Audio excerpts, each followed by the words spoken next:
زندگی یہ نہیں ہے کسی کے لیے، زندگی ہے نبی کی نبی کے لیے، اور نا سمجھ مرتے ہیں زندگی کے لیے، نا سمجھ مرتے ہیں زندگی کے لیے، جینا مرنا ہے سب کچھ نبی کے لیے، جینا مرنا ہے سب کچھ نبی کے لیے، اور مسلک اعلی حضرت پہ قائم رہو، زندگی دی گئی ہے اسی کے لیے، اختر قادری خلد میں چل دیا، خلد واہ ہے ہر ایک قادری کے لیے۔ حضرات، میں آپ سب کی ذوق سماعت کو سلام کرتا ہوں اور مبارکباد پیش کرتا ہوں کہ رات کا نصف حصہ گزرنے کے بعد بھی یقیناً یہ محبت رسول ہی ہے کہ آپ اس سناٹے میں یہاں بیٹھے ہیں۔ اللہ تعالیٰ آپ کے اس بیٹھنے کو اپنی بارگاہ میں قبول فرمائے۔ آپ کے امام و خطیب بڑی اچھی نظامت فرما رہے ہیں۔ شہنشاہ ترنم، محب گرامی، برادر محترم، شاعر اسلام حضرت مولانا اختر پرواز نعیمی صاحب کو بھی آپ نے سماعت کیا، اور ان سے پہلے ایک اچھا خطاب آپ کی زبان میں آپ نے سنا۔ یہ علماء کرام، خصوصاً عزیز گرامی محترم قائم الاسلام زیدہ مجدہ اور ان کے تمام رفقا، اس عظیم کانفرنس کے تمام تر اراکین، انتظامیہ، صدر، سیکریٹری، ممبران، اللہ تعالیٰ سب کے جذبات کو اپنی بارگاہ میں قبول فرمائے۔ حضرات، تھوڑی دیر کے لیے آپ بیٹھیں، ظاہر ہے کہ یہ وقت اب مزید تقریر کا نہیں ہے۔ انسانی فطرت ہے، جب رات جوں جوں ڈھلتی ہے، وقت گزرتا ہے تو انسان کا جسم بھی بستر کا متمنی ہوتا ہے، غنود کی طاری ہوتی ہے، اعضاء ڈھیلے پڑنے لگتے ہیں، اور انسان چاہتا ہے کہ بستر استراحت پہ لیٹ جائے اور آرام کرے، لیکن آپ بیٹھے ہیں۔ اللہ تعالیٰ آپ سب کے بیٹھنے کو قبول فرمائے۔ بارگاہ رسالت مآب علیہ الصلوۃ والتسلیم میں درود و سلام کا نذرانہ پیش کریں اور جھوم کر پڑھیں، اللہم صلی علی سیدنا شفیعنا مولانا محمد بارک وسلم، صلو علیہ وآلہ وأہل بیتہ واصحابہ وازواجہ وذریاتہ اجمعین، صلی اللہ تعالی علیہ وآلہ وسلم۔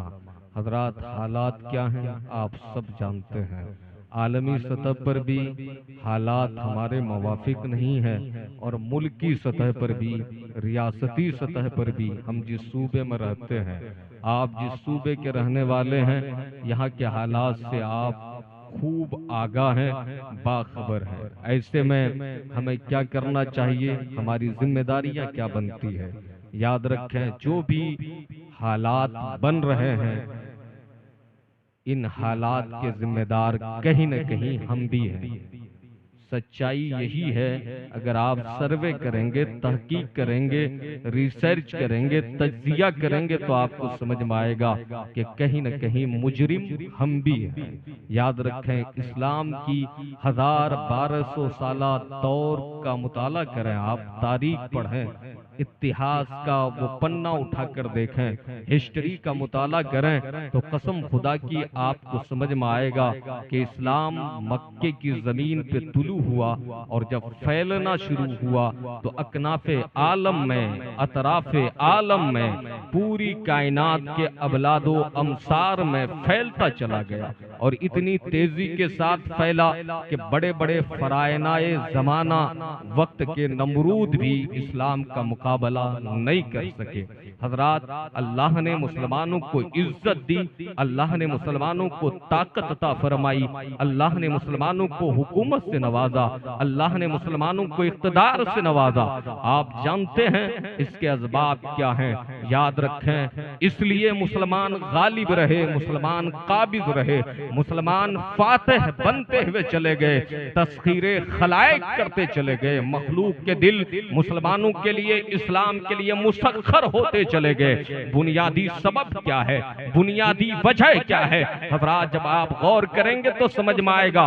ہمارے عروج اور ماضی کی روشن تاریخ ہمیں یہ بتا رہی ہے کہ ہماری کامیابی کے پیچھے ایک ہی راز تھا، وہ یہ تھا کہ جب تک ہم دامن مصطفیٰ سے وابستہ رہے، پروردگار نے ہمیں عروج و اقبال عطا فرمایا اور ہم بلند ہوتے چلے گئے۔ جب تک ہم شریعت پر قائم رہے، اسلام پر ڈٹے رہے، ہم پھیلتے چلے گئے، دنیا مرعوب ہوتی چلی گئی اور اسلام کا گرویدہ بنتی چلی گئی۔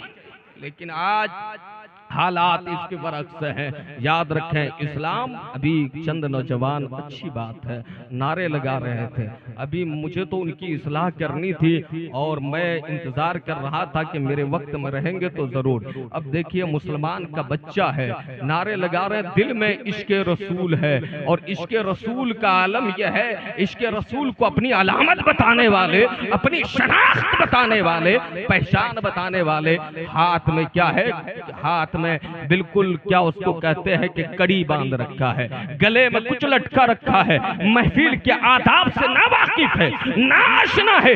یاد رکھیں، ان جیسے آوارہ لوگوں سے انقلاب نہیں آئے گا، ایک وقت آئے گا، حالات بدلیں گے، پھر حالات بدلنے کے بعد اللہ تعالیٰ اہل حق کو غالب کرے گا۔ لیکن حضرات، آج جس طرح کے آوارہ نوجوان گھوم رہے ہیں ہمارے سماج میں، ہمارے معاشرے میں، ہماری سوسائٹی میں، صرف چند نعرے لگا لینے سے، اچھل لینے سے، کود لینے سے انقلاب نہیں آنے والا ہے۔ انقلاب آئے گا جب ہمیں میں سے کوئی ایسی جماعت نکلے گی جو جماعت خدا اور مصطفیٰ کے پیروکار ہوگی، دین کے مطابق چلے گی، شریعت کے مطابق چلے گی، تب جا کر کے انقلاب آئے گا، تب جا کر کے حالات بدلیں گے۔ حضرات یاد رکھیں، ہمارے اندر کوئی تبدیلی نہیں ہے، یہاں کلیمی لوگ بھی ہیں، چشتی بھی ہیں، یہاں قادری بھی ہیں، یہاں رضوی بھی ہیں، یہاں اشرفی بھی ہیں۔ میں مبارکباد پیش کرتا ہوں، بزرگوں کے دامن کرم سے وابستہ رہنا چاہیے، لیکن وابستگی کا کیا مطلب ہے؟ صرف ان کے نام کا نعرہ لگا لیا جائے؟ ارے ان کے مشن کے مطابق زندگی گزاری جائے، ان کی تعلیمات کو اپنانے کی کوشش کی جائے، اپنی زندگی میں ان کی تعلیمات کو اپلائی کریں، تب جا کر آپ کامیاب ہو سکتے ہیں۔ آپ سب تو اتنے خوش نصیب ہیں، آپ نے کبھی غور کیا آپ کتنے خوش نصیب ہیں؟ آپ کے قریب میں 2-4-5 کلومیٹر کے فاصلے پر ایک بزرگ ہے جنہیں آئین ہند حضرت سیدنا سراج الدین اخی کے نام سے جانا جاتا ہے۔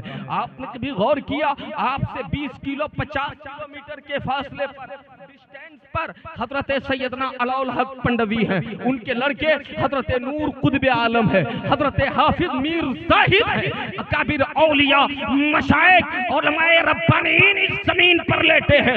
یاد رکھیں لوگوں، انہوں نے اپنی زندگی کا اوڑھنا بچھونا، اپنی زندگی کا مقصد اور منشا اور طرز حیات اور ان کی زندگی کا نصب العین کیا تھا؟ خدا کو راضی کرنا، مصطفیٰ کو راضی کرنا۔ وہ دین کی خدمت کرتے رہے، خدا اور مصطفیٰ کی رضا کا طالب بن کر زندگی گزارتے رہے، اور جب مطلوب کو پہنچے تو آج 1000 سال 2-4-500 سال گزرنے کے قریب ہے، اور بہت سے بزرگ ہیں جن کو 1000 سال کا زمانہ گزر گیا، لیکن آج بھی ان کا نام زندہ ہے، ان کا کام زندہ ہے، ان کے کارنامے زندہ ہے۔ حضرات کیوں زندہ ہے؟ ویسے تو بہت سے سورما پیدا ہوئے نا، بہت سے امیر پیدا ہوئے نا، بہت سے دولت مند پیدا ہوئے نا، بہت سی قوتیں دکھانے والے پیدا ہوئے، حضرات ان کا نام کوئی لینے والا ہے نہیں ہے، لیکن ان اللہ والوں کا نام زندہ ہے، ان کی وجہ سے اسلام کی بہاریں ہیں۔ اور میں تو کہتا ہوں اگر کوئی خواب دیکھتا ہے اسلام مٹ جائے گا، اسلام کو مٹا لیں گے، تو یاد رکھیں وہ خواب دیکھتا رہے۔ ہو سکتا ہے کہ یہ مرزا پور کے مسلمان مٹا دیے جائیں، ہو سکتا ہے یہ بنگال کے مسلمان مٹا دیے جائیں، ہو سکتا ہے ہم اور تم جیسے لوگ کاٹ دیے جائیں، لیکن یاد رکھیں اسلام نہ کل مٹا تھا، نہ آج مٹا ہے، نہ قیامت تک مٹ سکتا ہے۔ اسلام تھا، اسلام ہے اور اسلام رہے گا۔ قرآن تھا، قرآن ہے اور قرآن اسلام تھا، ہے اور رہے گا۔ اسلام کو کوئی بھی طاقت چیلنج نہیں کر سکتی ہے، بس یہ ہے کہ ہو سکتا ہے ہم مٹا دیے جائیں، اس لیے کہ پیارے ہم اسلام ہمارا محتاج نہیں ہے، ہم اسلام کے محتاج ہیں۔ مائک شروع میں ٹھیک بج رہا تھا، ان کو آپریٹر کو بٹھائیے، تھوڑا درود پاک پڑھیں۔ اللہم صلی علی سیدنا شفیعنا مولانا محمد بارک وسلم صلو علیہ وآلہ وآلہ بیتہ واصحابہ وازواجہ وذریاتہ اجمعین صلی اللہ تعالی علیہ وآلہ وسلم۔ حضرات یاد رکھیں، ہم دنیا میں ایک بات کبھی کبھی غور کرنے پر سمجھ میں آتا ہے کہ ہم دنیا میں اس لیے مارے جا رہے ہیں کہ دنیا کی دوسری قومیں سمجھ رہی ہے یہ مسلمان ہے، اس لیے مارے جا رہے ہیں، اور قبر میں کہیں ایسا نہ ہو اس لیے نہ مارے جائیں کہ ہم مسلمان ہی نہیں تھے، اسلام سے ہمارا کوئی علاقہ نہیں تھا، اسلام سے ہمارا کوئی تعلق نہیں تھا۔ فرشتے کہیں گے تو نام کا مسلمان تھا، نام تھا تمہارا زاہد، نام تھا تمہارا قمر، نام تھا تمہارا عالم، لیکن تمہارا اسلام سے کوئی تعلق نہیں تھا۔ یاد رکھو لوگو، اسلام سے اپنا تعلق مضبوط کریں۔ آج کے دور میں جو چیلنجز درپیش ہیں، جو حالات ہیں، ان حالات میں گھبرانے کی ضرورت نہیں ہے۔ میں آپ کو ایک فارمولا دے رہا ہوں، تاج الشریعہ کانفرنس کے اس اسٹیج پہ بیٹھ کر ایک پیغام دینا چاہتا ہوں۔ نوجوانوں، بزرگوں، سنو، حالات سے گھبرانا نہیں ہے، ممکنہ احتیاطی تدابیر اپنانے ہیں، کیئر کا اہتمام کرنا ہے، اپنے آپ کو بچانے کی کوشش کرنی ہے۔ ایسے ماحول میں سب سے زیادہ دو چیزوں پر توجہ دینے کی ضرورت ہے۔ وہ دو چیزیں کیا ہے؟ ایک سب سے پہلی چیز یہ ہے کہ ہر مسلمان اپنے دین کی فکر کرے، اپنے ایمان کی فکر کرے، اپنے عقیدے کو مضبوط کرے، اپنے اعمال کو بہتر کرے، پہلی چیز یہ۔ اور اس کے ساتھ ساتھ ہر مسلمان کا خواب اور خیال یہ ہونا چاہیے کہ بھوکے رہنا پڑے تو بھوکے رہ جائے، لیکن اپنی نسلوں کو جاہل نہ رکھے، انہیں پڑھائے، دین بھی پڑھائے، دنیا بھی پڑھائے۔ قسم خدا کی، جب تمہارے پاس دین ہوگا اور علم ہوگا، دنیا کی کوئی بھی طاقت تمہیں مات نہیں دے سکتی ہے، کوئی بھی طاقت تمہیں ذلیل۔ کیا سمجھ میں آیا؟ یہ دو چیزیں آپ اپنی زندگی میں اپلائی کریں، اپنی زندگی میں لائیں کہ اپنا ایمان مضبوط کریں، عقیدہ مضبوط کریں، اور ساتھ ہی میں کیا کریں؟ علم کی طرف توجہ دیں۔ یہ میرے بھائی اختر پرواز صاحب ماشاءاللہ یہ بہت پرواز کر رہے ہیں، اللہ کرے مزید پرواز کرتے رہیں، میرے عزیز ہیں۔ دیکھیے بہت دیر تک یہاں بیٹھے ہیں، آپ بھی بیٹھے ہیں۔ حضرات میں یہ عرض کرنا چاہتا ہوں کہ حالات سے گھبرانا نہیں ہے، اپنے آپ کو مضبوط کرنا ہے۔ آپ سب جانتے ہیں نا، فارمولا ہے، جو پیدا ہوا ہے اسے مرنا ہے نا بھائی؟ جو پیدا ہوا ہے اسے مرنا ہے۔ جب حیات خدا نے دی ہے تو موت بھی آنی ہے، لیکن موت ہماری زندگی کا اختتام نہیں ہے۔ اس تصور کو اپنے ذہن و فکر میں جاگزی کرنے کی ضرورت ہے۔ ڈاکٹر اقبال کہتے ہیں تو اسے پیمانے امروز و فردا سے نناب، آج اور کل سے اس زندگی کو نناب، جاویداں پہ ہم دواں، ہر دم دواں ہے زندگی۔ وہ کہتے ہیں کہ یہ موت جو ہے ایک منزل ہے، اس کے بعد بھی مسلمانوں کی ایک زندگی ہے، انسان کی ایک زندگی ہے۔ حضرات اگر کوئی انسان عیش و طرب کا محل بنا کر کے، بنگلہ بنا کر کے زندگی گزارے تو بھی اسے موت چھوڑے گی نہیں چھوڑے گی، موت آ کر رہے گی، ہر حال میں موت آ کر رہے گی۔ انسان کیلے میں محفوظ ہو جائے، موت کی تو یہ حقیقت ہے جب موت آئے گی تو بہت بڑا سرمایہ دار، زمانے کا بہت بڑا امیر ترین شخص بھی ہزاروں کروڑوں پیسے دولت خرچ کر کے ایک سانس نہیں خرید سکتا ہے، ایک سانس نہیں خرید سکتا ہے۔ موت آئے گی تو لوگوں ذہن میں بات کیا رکھنی ہے، ذہن کو آپ حاضر کریں اور اسے سمجھ لیں کہ آپ کو یہ دل میں بٹھا لینا ہے کہ اگر گھر میں پڑے رہیں گے تب بھی موت آئے گی، گھر میں پڑے رہیں گے تب بھی موت آئے گی، بستر پر لیٹے رہیں گے تب بھی موت آئے گی، اور دین کے لیے نکل کر چلیں گے تب بھی موت آئے گی۔ اب یاد رکھیں، گھر میں پڑے رہ کر مرنے والوں کو دنیا بھلا دیتی ہے، لیکن خدا کی راہ میں چل کر موت کو گلے لگانے والوں کو دنیا نہیں بھلاتی، نہ خدا بھلاتا ہے نہ دنیا بھلاتی ہے، وہ ہمیشہ کے لیے زندہ وہ جاوید۔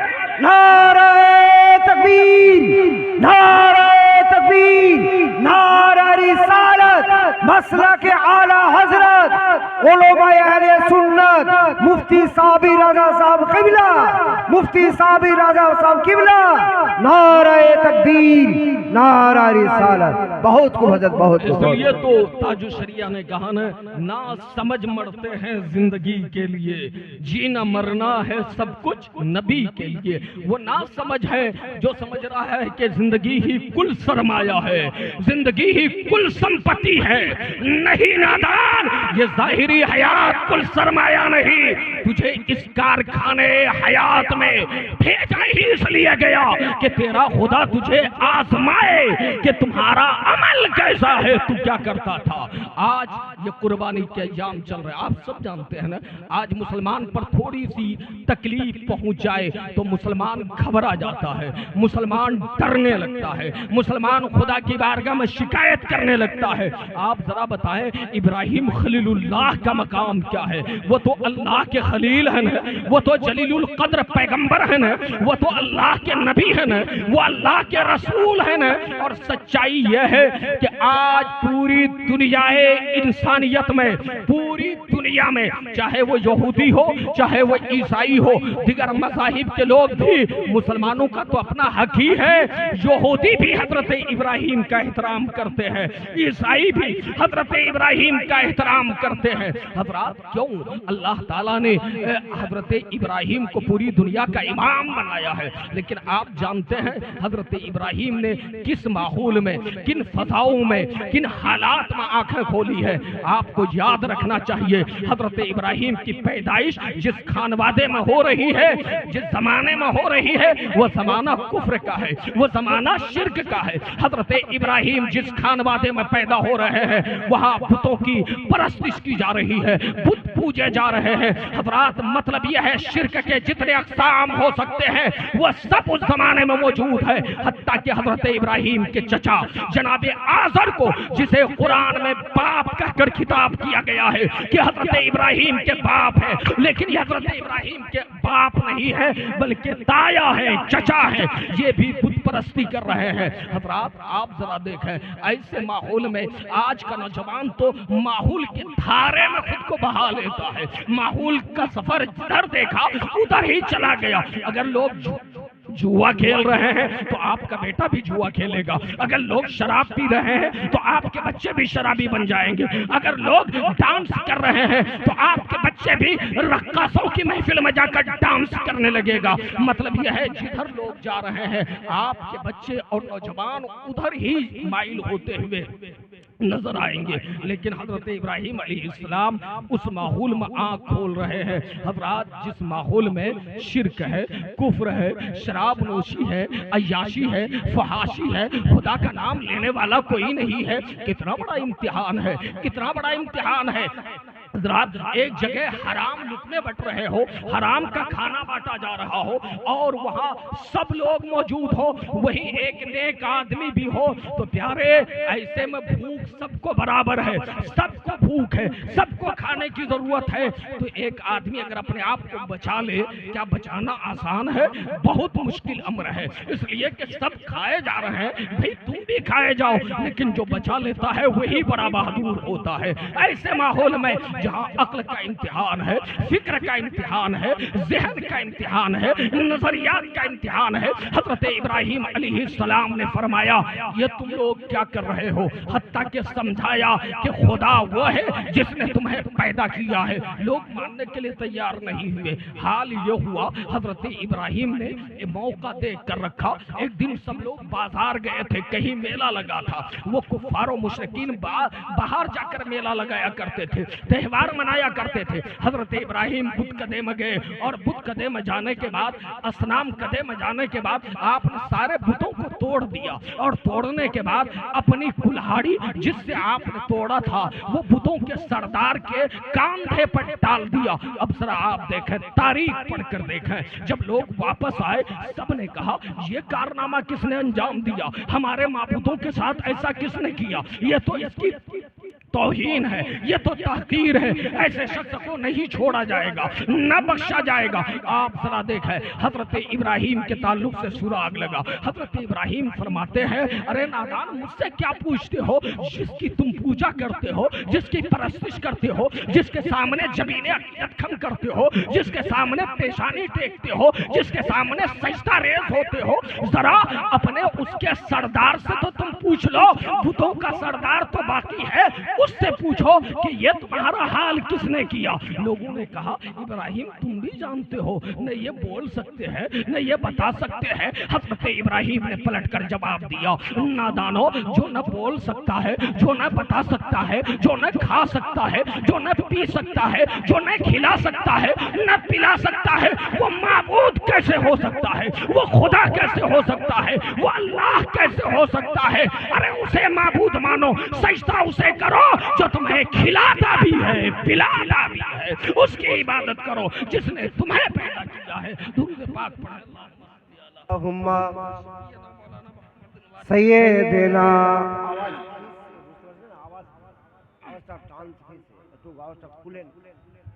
محمد وعلی آلہ سیدنا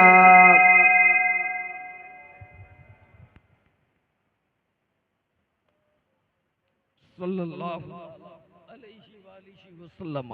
حضرت ابراہیم علیہ السلام نے فرمایا نہیں، اب ذرا دیکھیں جاہلوں سے آپ کا مقابلہ تھا، جاہلوں نے کہا ایسا نہیں ہو سکتا ہے، بہرحال وہاں سے بچ بچا کر نکلے، اللہ تعالیٰ نے آپ کی حفاظت فرمائی اور نتیجہ یہ نکلا کہ اب پھر اس زمانے میں وقت کا نمرود آپ سب جانتے ہیں، نمرود اپنے آپ کو خدا کہتا تھا، سیاسی خدا کہتا تھا، وہ اپنی بارگاہ میں لوگوں کو جھکواتا تھا اور آداب کی بجاوری کا حکم دیتا تھا۔ یہ نمرود کے سامنے آپ گئے اور آپ نے فرمایا کہ خدا وہ ہے جو زندہ کرتا ہے اور موت دیتا ہے، قرآن میں اس کی تفصیل موجود ہے۔ تو نمرود نے قید خانے سے، جیل سے 2 قیدیوں کو بلایا اور ایک کو آزاد کر دیا، رہا کر دیا، اور ایک کو قتل کر دیا۔ حضرت ابراہیم علیہ السلام نے دیکھا اب ذرا بتائیں پیارے یہ طاقت کا غلط استعمال ہے،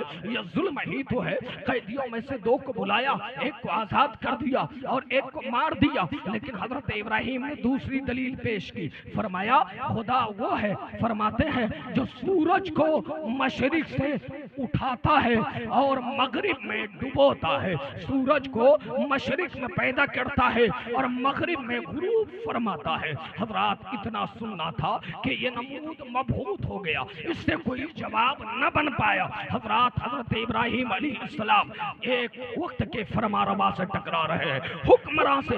آج آپ کے ہاں ایک کوئی معمولی سپاہی آ جائے، یعنی پولیس کے لیول میں کوئی سول ڈریس میں آ جائے تو آپ ڈرنے لگتے ہیں، آپ گھبرانے لگتے ہیں، لیکن ذرا دیکھیں حضرت ابراہیم نہ ڈر رہے ہیں، نہ گھبرا رہے ہیں، نہ پریشان ہو رہے ہیں، فرماتے ہیں ارے ظالم خدا وہ ہے جو سورج کو پورب سے اٹھاتا ہے اور پچھم میں ڈبوتا ہے، اگر تو خدا ہے تو سورج کو پچھم سے نکال اور پورب میں ڈبو دے۔ اب ذرا دیکھیں حضرات کوئی جواب نہیں بن پایا، وہاں سے نکلے، یہ بڑی آزمائش ہے کہ نہیں، وقت کے بادشاہ کے سامنے بادشاہ کو للکار رہے ہیں، وہاں سے نکلے، پھر آپ پر ظلم کی انتہا کر دی گئی، آپ نے وطن چھوڑا، ہجرت کر گئے، اور ہجرت کرنے کے بعد اللہ تبارک و تعالیٰ نے حضرات اس سے پہلے ہجرت سے پہلے آپ پر یہ ظلم ہوا کہ فرعون یہ نمرود کا غصے کی آگ بھڑکی، وہ آپ سے باہر آیا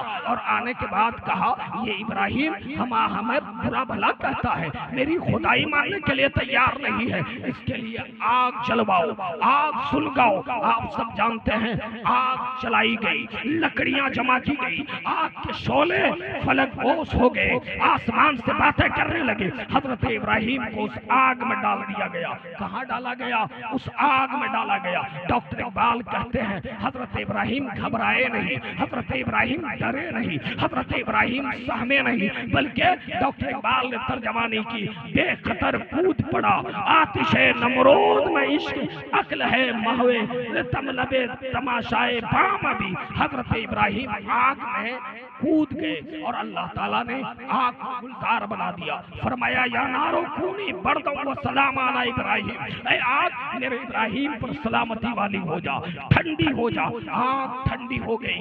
اور پیارے یہ تیسری آزمائش ہے. اس کے بعد پھر آپ نے وطن چھوڑا. چھوڑنے کے بعد آپ کے ساتھ حضرت سارہ ہے. درود پاک پڑھیں.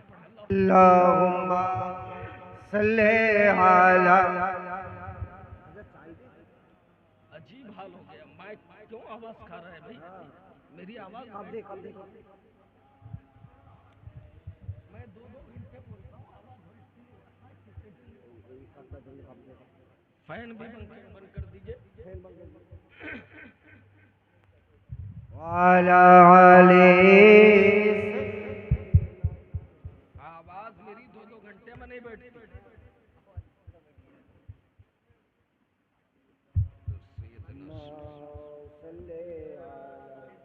اچھا وہ مائکروفون لائیے تو وہ لائیے، اس کو لائیے.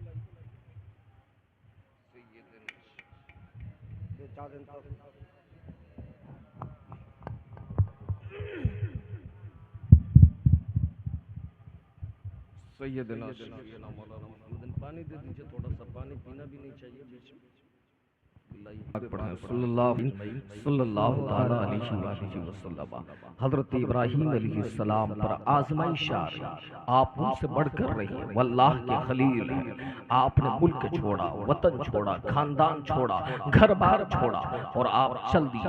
پوری دنیا میں آج شام میں ہے، کل مصر میں ہے، پرسوں عرب کی زمین پر ہے. 87 سال کی عمر ہے، کوئی اولاد نہیں ہے. 87 ایئرس ہو گئے. آپ ذرا کسی ڈاکٹر سے پوچھ کر دیکھیں، کسی سائنسداں سے جا کر پوچھیں تو وہ کہیں گے کہ 70-80 سال کے بعد، 60 سال کے بعد جب بندہ شیخ فانی ہو جاتا ہے تو بچے نہیں پیدا ہوتے. لیکن اللہ کی قدرت ملاحظہ کریں. 87 سال کی عمر میں جب آپ 100 سال کے قریب پہنچ رہے ہیں، اللہ تعالیٰ نے حضرت آپ نے دعا کی رب حب لی من الصالحین، اے اللہ مجھے ایک نیک اولاد عطا فرما. اللہ تعالیٰ نے فبشرناہ من غلام حلیم، اللہ تعالیٰ نے ایک اولاد کی بشارت دی اور حضرت اسماعیل علیہ السلام پیدا ہوئے. کون پیدا ہوئے؟ حضرت اسماعیل علیہ السلام. حضرت اسماعیل پیدا ہوئے تھے. ذرا آزمائش دیکھیں. اللہ جسے اپنا بنانا چاہتا ہے اسے آزماتا ہے. آپ دنیا کا فارمولہ نہیں دیکھتے، کامن سائنس پہ غور کریں. جو بچہ پرائمری پاس کرتا ہے اسے ہی میٹرک میں بیٹھنے کی اجازت ملتی ہے. جو بچہ میٹرک پاس کرتا ہے وہی انٹر کا سفر کر سکتا ہے. جو انٹر کر لیتا ہے وہی گریجویٹ ہو سکتا ہے، گریجویشن کر سکتا ہے. وہی بندہ آگے چل کر کے وکیل، لوئر، جج اور دیگر تمام جو بھی I P S, D O, B D O اور ڈی ایم جتنے عہدے ہوتے ہیں، سول سروسز کے جو بھی امتحانات ہوتے ہیں، مطلب یہ ہے پہلا امتحان پاس کرنا ہوتا ہے. جو پہلا ہی نہیں پاس کیا وہ فیل کر دیا جاتا ہے، وہ ناکام ہو جاتا ہے. حضرت ابراہیم پر پہلا امتحان لیا گیا، دوسرا امتحان لیا گیا، تیسرا، چوتھا، پانچواں امتحانات کا سلسلہ جاری ہے. لیکن پائے استقامت پہ کوئی بھی لغزش نہیں ہے، کوئی لرزہ نہیں ہے، کوئی خدا کے حکم سے عدولی نہیں ہے. اللہ کے ارشاد کے آگے سر بھی خم ہے، دل بھی خم ہے. حضرات ذرا آپ دیکھیں، جب حضرت اسماعیل پیدا ہوئے باپ کو کتنی خوشی ہوگی کہ آسائے پیری بزرگی کا سہارا بیٹا اسماعیل آ گیا. لیکن حضرت اسماعیل کے پیدا ہونے کے بعد ہی رب نے حکم دیا. اللہ نے ارشاد فرمایا اے ابراہیم اپنے بیٹے اسماعیل کو اور اپنی بیوی ہاجرہ کو تم وادی غیر ذی زرع میں چھوڑ کر آؤ. ایسی جگہ پہ چھوڑ آؤ جو پتھروں کی زمین ہے، جو کنکڑوں کی زمین ہے، جہاں پہ دور دور تک پانی کا نام و نشان نہیں ہے. ایسی جگہ پہ چھوڑ آؤ جہاں لوگ نہیں بستے ہیں، حتیٰ کہ پرندے تک نظر نہیں آتے ہیں. آج جہاں مکہ شہر آباد ہے، جہاں پہ خانہ کعبہ ہے، اللہ کا مقدس گھر ہے، حضرت ابراہیم کو وادی غیر ذی زرع میں حضرت ابراہیم نے لیا اور لیا کر چھوڑ دیا. اب ذرا دیکھیں حضرت ہاجرہ کتنی نیک بیوی ہے، وہ یہ نہیں کہتی ہے کہ اے میرے شوہر مجھے چھوڑ کر کہاں جا رہے ہو، اس دودھ پیتے ہوئے بچے کو چھوڑ کر کہاں جا رہے ہو۔ انہوں نے ایک بار پلٹ کر دیکھا بھی تو حضرت ابراہیم سے انہوں نے کہا تھا کیا یہ میرے اللہ کا حکم ہے؟ تو میرے آقا حضرت ابراہیم علیہ السلام نے فرمایا تھا ہاں تمہارے اور ہمارے رب کا حکم ہے۔ اتنا سننا تھا بیوی کس قدر وفادار تھی۔ آج بیویوں کا حال کیا ہے، آج بہنوں کا حال کیا ہے، آج بیٹیوں کا حال کیا ہے۔ حضرت ابراہیم نے اسماعیل کو چھوڑا، حضرت ہاجرہ کو چھوڑا، پلٹ گئے۔ آپ سب جانتے ہیں تھوڑا سا توشہ لے گئے تھے، تھوڑا سا کھانا لے گئے تھے، تھوڑا سا پانی لے کر گئے تھے، وہ چند دنوں میں ختم ہو گیا۔ دودھ پیتے بچے کو ماں کے پستان سے دودھ چاہیے، اور ماں جب تک نہیں کھائے گی دودھ اترے گا نہیں۔ ماں کا پستان، ماں کا کلیجہ سوکھنے لگا، سینہ خشک ہونے لگا۔ حضرات کھانے پینے کی اشیاء ختم ہو گئی، چیزیں ختم ہو گئی۔ اب بیٹا اسماعیل تڑپنے لگا، پیاس سے سسکیاں لینے لگا، پانی طلب کرنے لگا۔ حضرت ہاجرہ ماں تو ماں ہوتی ہے نا، ماں کی ممتا کا جواب نہیں ہے۔ آج ماؤں کی عزت نہ کرنے والوں، یاد رکھو تمہاری ماں تم سے کتنی محبت کرتی ہے۔ تمہاری ماں کے قدموں کے نیچے خدا نے تمہاری جنت رکھی ہے۔ حضرت ہاجرہ تڑپنے لگی، اور تڑپتے تڑپتے پانی کی تلاش میں بغل ہی میں دو پہاڑ تھے، ایک کا نام تھا صفا اور ایک کا نام تھا مروہ۔ کبھی صفا پہاڑ پہ جاتی، کبھی مروہ پہ جاتی، چکر کاٹتی، جہاں سمجھ میں آتا، جہاں چمکتی ہوئی ریتیاں دیکھتی، جہاں سراب دیکھتی، ادھری توڑے توڑے بھاگتی، کہیں ایک قطرہ میرے لال کے لیے مل جائے۔ 7 چکر کاٹی تھی۔ ادھر حضرت اسماعیل کی پیاس بڑھنے لگی، تڑپنے لگے۔ حضرت اسماعیل نے ایڑیوں سے زمین کو رگڑا، اور جو ہی رگڑا ایڑیاں ماری، پروردگار عالم نے پانی کا چشمہ جاری فرما دیا، آب زمزم جاری ہو گیا۔ حضرات ذرا دیکھیں جو ہی پانی کا چشمہ جاری ہوا، ماں بھاگے بھاگے آئی، اور آنے کے بعد اپنے لال کو کلیجے سے لگائی، سینے میں لی، اور لگانے کے بعد اب چاروں طرف سے جسے کہتے ہیں ایک دائرہ باندھنے لگی، ایک دیوار کھڑی کرنے لگی، مٹی کا حالہ باندھنے لگی، اور پکارنے لگی زم زم زم زم، رک جا رک جا۔ حضرات یہ کہتی تھی، اللہ کا شکر ادا کرتی تھی۔ حضرات وہ پانی رک گیا۔ محدثین فرماتے ہیں اگر حضرت ہاجرہ نے، مفسرین لکھتے ہیں حدیث کی روشنی میں، اگر اس پانی کو نہیں روکا ہوتا تو وہی پانی پوری دنیا کے لیے کافی ہو جاتا۔ حضرات آج عرب کی ریگزار وادیوں میں دور دور تک پانی نظر نہیں آتا، لیکن واہ اللہ کے نبی کے قدم کی برکت، جو پانی جاری ہوا تھا آج بھی پوری دنیا میں بٹ رہا ہے، پوری دنیا کے لوگ سیراب ہو رہے ہیں۔ اور خصوصیت یہ ہے جو اس پانی کو پی لیتا ہے صرف پیاس وہ پانی نہیں بجھاتا، وہ پانی بھوک بھی مٹاتا ہے، وہ پانی شفا بھی عطا کرتا ہے۔ یہ آب زمزم ہے۔ حضرات ذرا دیکھیں یہ بھی امتحان میں آپ کامیاب ہو گئے۔ اب حضرت اسماعیل تھوڑا بڑے ہونے لگے، اور جو ہی عمر بڑھنے لگی،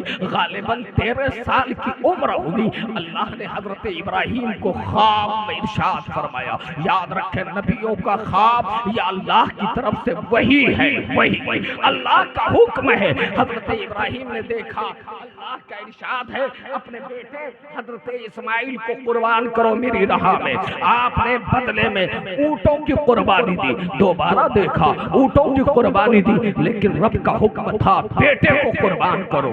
بیٹے کو تیار کیا اور وادی مینا کی طرف چل دیے دعوت کے نام سے۔ اور یاد رکھیں یہ دعوت جھوٹ نہیں ہے، بلکہ دعوت کہتے ہیں بلاوے کو، اور یہ اللہ کی طرف سے دعوت تھی۔ حضرت ابراہیم چلے، حضرت اسماعیل ساتھ جا رہے ہیں۔ باپ کے دل پر کیا گزرے گا۔ وہاں وادی مینا میں لے آنے کے بعد آپ نے حضرت اسماعیل سے فرمایا کہ بیٹے میں نے ایسا دیکھا ہے، رب کا یہ حکم ہے یا تو حضرت اسماعیل نے کہا یا ابتی فعل ما تؤمر ستجدونی انشاءاللہ من الصابرین، اے میرے والد بزرگوار میرے ابا آپ کو کر جائیے جس کا حکم آپ کے رب نے آپ کو دیا ہے، انشاءاللہ آپ مجھے صبر کرنے والوں میں پائیں گے۔ مطلب یہ ہے تکبیر، نعرہ تکبیر، نعرہ رسالت، نعرہ رسالت، مسلک اعلی حضرت علماء اہل سنت، نعرہ تکبیر، نعرہ رسالت۔ مطلب یہ ہے اللہ کے حکم پر باپ بھی راضی ہے، بیٹا بھی راضی ہے۔ کیا شان خلیل ہے، کیا مقام اسماعیل ہے، جواب نہیں ہے، یہ دونوں راضی ہیں۔ آج ہم لوگ یہ آیت اور یہ قربانی کی روح ہمیں بتا رہی ہے، لوگوں اگر خدا سے سچی محبت کرتے ہو، اگر دین سے محبت ہے تو تمہارے دین سے محبت کا تقاضا یہ ہے کہ خدا تم سے مال مانگے تو مال دے دو، جان مانگے تو جان دے دو، اور بتا دو زندگی یہ نہیں ہے کسی کے لیے، زندگی ہے نبی کی۔ نبی نعرہ تکبیر، نعرہ تکبیر، نعرہ رسالت، مفتی صبی رضا صاحب قبلہ، مفتی صبی رضا صاحب قبلہ، نعرہ تکبیر، نعرہ رسالت۔ حضرت ابراہیم حضرت اسماعیل کی جگہ پہ اللہ نے مختصر تفصیل کی طرف نہیں جانا چاہتا، اللہ نے ایک دمبے کو بھجوا دیا، جبرائیل امین طائر صدر آئے، دمبے کی قربانی ہو گئی، حضرت اسماعیل بچ گئے۔ یاد رکھیں یہ حضرت اسماعیل کی نسل میں سے ہمارے آقا سید الانبیاء صلی اللہ علیہ وسلم ہے۔ وہاں اسماعیل کو بچانا بھی اس لیے ضروری تھا کہ اگر اسماعیل کٹ جاتے تو پشت اسماعیل پہ محمد الرسول اللہ کا نور رکھا ہوا تھا۔ یاد رکھو میرے آقا جلوگر تھے، پروردگار عالم نے اپنے حبیب کی برکت سے حضرت اسماعیل کو بچا لیا۔ حضرت اسماعیل نے پھر دونوں باپ بیٹے نے مل کر خانہ کعبہ تعمیر کیا، اس زمین کو آباد کیا، وہاں کے لیے دعا فرمائی۔ جب خانہ کعبہ تعمیر فرما رہے تھے تو آپ نے دعا فرمائی تھی ہمارے پیارے نبی صلی اللہ علیہ وسلم کے لیے، ہمارے حضور کے لیے دعا فرمائی تھی، اور پھر انہی کی نسل میں ہمارے آقا تشریف لے آئے۔ خانہ کعبہ تعمیر کرنے کے بعد حضرت ابراہیم نے ایک صدا لگائی تھی، ایک آواز لگائی تھی، اور وہ آواز اے تھی دنیا والو اللہ کے بندو اللہ کے گھر کی طرف آؤ۔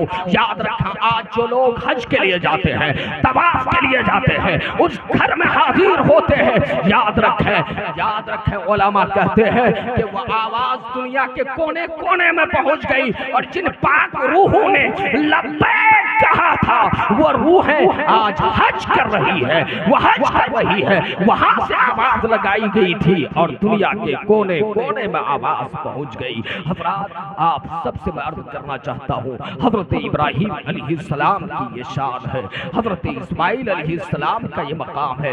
اللہ آزماتا ہے کہ نہیں، آزماتا ہے کہ نہیں۔ لوگوں کہیں بھی آپ نے دیکھا وہ شکوہ کر رہے ہو، وہ ہیلے تلاش رہے ہو، وہ بہانے کر رہے ہو، لیکن آج کا مسلمان ہیلے بہانے تلاشتا ہے۔ آج کا مسلمان اگر ایک وقت بھوکا رہنا پڑے تو حلال کھانے کے بجائے حرام کھانے لگتا ہے۔ لیکن یاد رکھیں لوگوں، آپ خدا کی بارگاہ میں آپ کی قبر اسی وقت منور ہوگی، آپ کا مقام اسی وقت بلند ہوگا جب خدا کی مرضی کے مطابق زندگی گزاریں گے، شریعت کے مطابق زندگی گزاریں گے۔ آج حال کیا ہے؟ میں نے قرآن کی ایک آیت پڑھی ہے، اللہ کہتا ہے استقامت کی ہم اس سے بڑی مثال کچھ نہیں ہو سکتی ہے۔ حضرت ابراہیم کی قربانیاں آپ دیکھیں، اور آج حال یہ ہے کہ ان کی عظمت کا سکہ اس طرح چل رہا ہے کہ پیارے یہودی کہتے ہیں وہ ہمارے ہیں، عیسائی کہتے ہیں وہ ہمارے ہیں، اور مسلمان تو کہتے ہی ہیں، اس لیے کہ پیارے ہم سب کا دین دین ابراہیمی ہے، دین اسلام ہے۔ حضرت ابراہیم نے اپنے بچوں کو وصیت کی تھی، قرآن میں منقول ہے، فرماتے ہیں یا بنیا ان اللہ اصطفى لكم الدین فلا تموتن الا وانتم مسلمون. حضرت ابراہیم اپنے بچوں سے کہہ رہے ہیں میرے بچوں اللہ نے تمہارے لیے دین کو چن لیا ہے, اسلام کا انتخاب کیا ہے, تمہیں موت ہرگز نہ آئے مگر اس حال میں کہ تم مسلم. حضرت ابراہیم کی یہ وصیت تھی. آج یہودی کہتے ہمارے, عیسائی کہتے ہمارے, لیکن قرآن کہتا ہے ما کان ابراہیم یہودیا ولا نصرانیا ولکن کان حنیفا مسلما وما کان من المشرکین. قرآن کہتا ہے حضرت ابراہیم نہ یہودی ہے نہ نصرانی تھے, بلکہ وہ دین حنیف کے ماننے والے تھے, مسلمان تھے, مشرکین میں سے تھے. اور ہم کہتے ہیں اچھا ابراہیمی دین کو ماننے کا دعویٰ اگر یہودی کرے, عیسائی کرے, تو ان میں اور ہم میں فرق کیا ہے؟ حضرات یاد رکھیں, ہم حضرت ابراہیم کو مانتے ہیں تو سارے نبیوں کو بھی مانتے ہیں, سارے رسولوں کو بھی مانتے ہیں, لیکن یہودیوں کے ہاں یہودی حضرت موسیٰ کو مانتے ہیں تو دوسرے انبیاء کو نہیں مانتے, ہمارے آقا امام الانبیاء کو نہیں مانتے.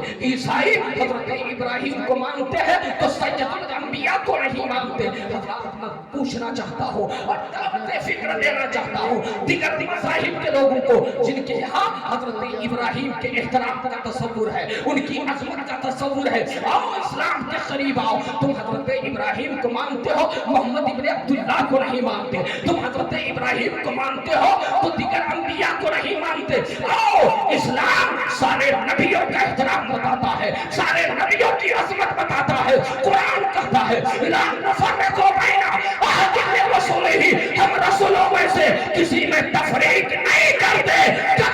جتنے نبی اور رسول آئے سب ہمارے ہیں, سب ہمارے ہیں, سب کا احترام کرتے ہیں, لیکن فرق یہ ہے ہم یہ بھی کہتے ہیں سب سے اعلیٰ والا ہمارا نبی, سب سے بالا والا ہمارا نبی. خلق سے اولیاء, اولیاء سے رسول, اور رسولوں سے اعلیٰ ہمارا, اور رسولوں سے اعلیٰ ہمارا نبی. حضرات مطلب یہ